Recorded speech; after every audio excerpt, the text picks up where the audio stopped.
जब से इक़्तिदार में बीजेपी की हुकूमत आई है तब से मुस्लिम नाम वाले जगहों को तब्दील करने का सिलसिला जोर पकड़ता जा रहा है।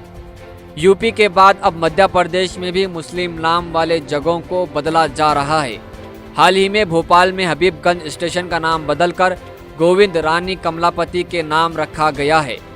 अब और एक नाम को तब्दील करने की मांग मध्य प्रदेश की हुकूमत ने की है।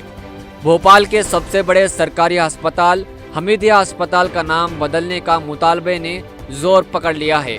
आरएसएस की ज़ेली तंजीमों के जरिए नाम बदलने को लेकर जहां तहरीक में रोज़ बरोज़ शिद्दत आते जा रही है, वहीं अब बीजेपी मेडिकल सेल ने भी हुकूमत को मेमोरेंडम भेजकर भोपाल के आखिरी फरमारवा हमीदुल्ला खां के नाम कायम हमीदिया अस्पताल का नाम बदलकर डॉक्टर NP मिश्रा के नाम किए जाने का मुतालबा शुरू कर दिया है।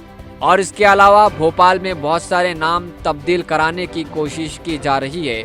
इनमें इस्लाम नगर का नाम बदलकर जगदेशपुर, ईदगाह हिल का नाम बदलकर गुरु नानक टेंगरी और टीला जमालपुर का नाम बदलकर रामपुरा कराने की कोशिश की जा रही है।